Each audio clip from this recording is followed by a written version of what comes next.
welcome back to Chapter Day. Happy Sunday, first day of a new week. Let's see how God blesses us throughout this week and grants us whatever it is we stand in need of. Today we'll be reading Esther chapter 6. Wow, we're moving on. Yesterday in chapter 5 we encountered Haman being called to a meeting with Esther and the king. Esther is the one who more or less put together the meeting and invited them to come to a banquet that she would be preparing. So Haman is so happy. He went home bragging to his wife and family about how he was the only person invited to this banquet with the king and the queen. And then he was upset because Mordecai still was not bowing to him. So that brought back some bad feelings. And his wife suggested that he make a gallows 50 cubits high to hang Mordecai on. And that's in addition to them killing the Jews whenever it is the decree is supposed to take effect. So let's see what happens now in chapter 6. On that night could not the king sleep, and he commanded to bring the book of records of the chronicles, and they were read before the king.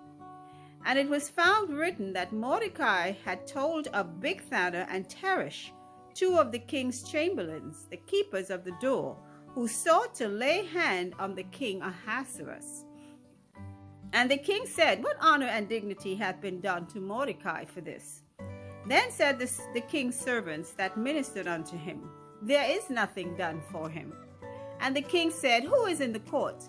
Now Haman was come into the outward court of the king's house to speak unto the king to hang Mordecai on the gallows that he had prepared for him. And the king's servants said unto him, "Behold, Haman standeth in the court." And the king said, "Let him come in." So Haman came in, and the king said unto him, "What shall be done unto the man whom the king delighteth to honor?" Now Haman thought in his heart, "To whom would the king delight to do honor more than to myself?"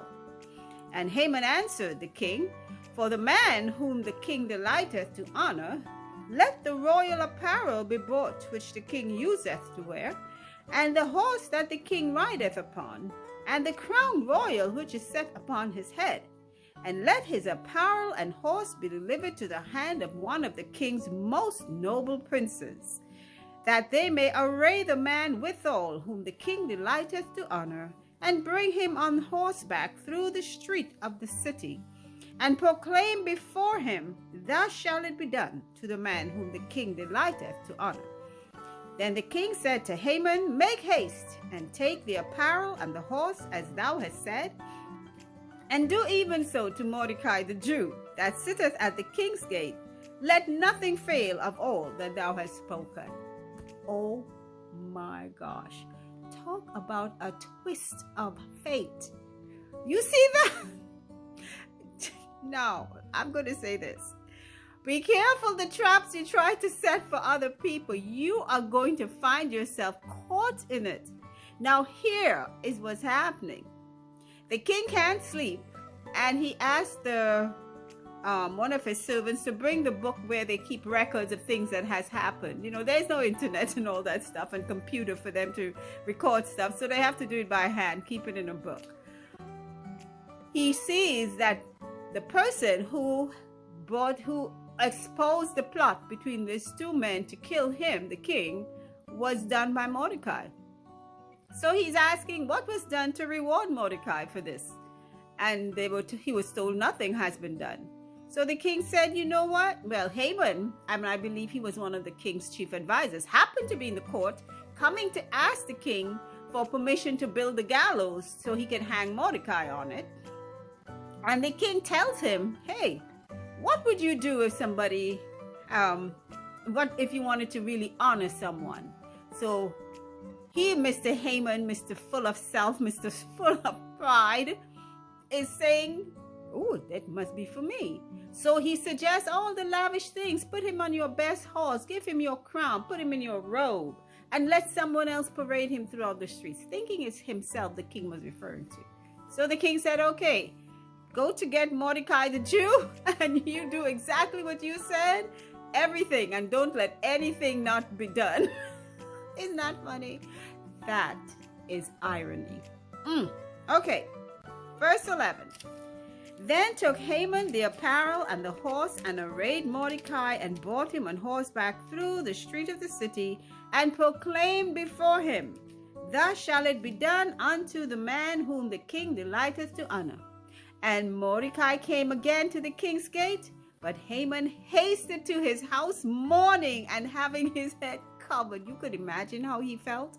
The man he was planning to kill, he had to, and in addition, the man that he wanted to pay him obeisance, he is now honoring the man, taking him around the city on the king's horse, wearing the king's robe and his crown. I am sure he wanted to dig a hole and jump in it. Verse 12. And Mordecai came again to the king's gate, but Haman hasted to his house, mourning and having his head covered. And Haman told Zeresh, his wife, and all his friends everything that had befallen him. Then said his wise men and Zeresh, his wife, unto him, If Mordecai be of the seed of the Jews, before whom thou hast begun to fall, thou shalt not prevail against him, but shalt surely fall before him. And while they were yet talking with him, came the king's chamberlains, and hasted to bring Haman unto the banquet that Esther had prepared. Man, do you think he's in hot water before? Well, he wasn't in hot water. It was just his pride was wounded when he had to take Mordecai around. Now he's getting in hot water when he has to come before Esther and the king.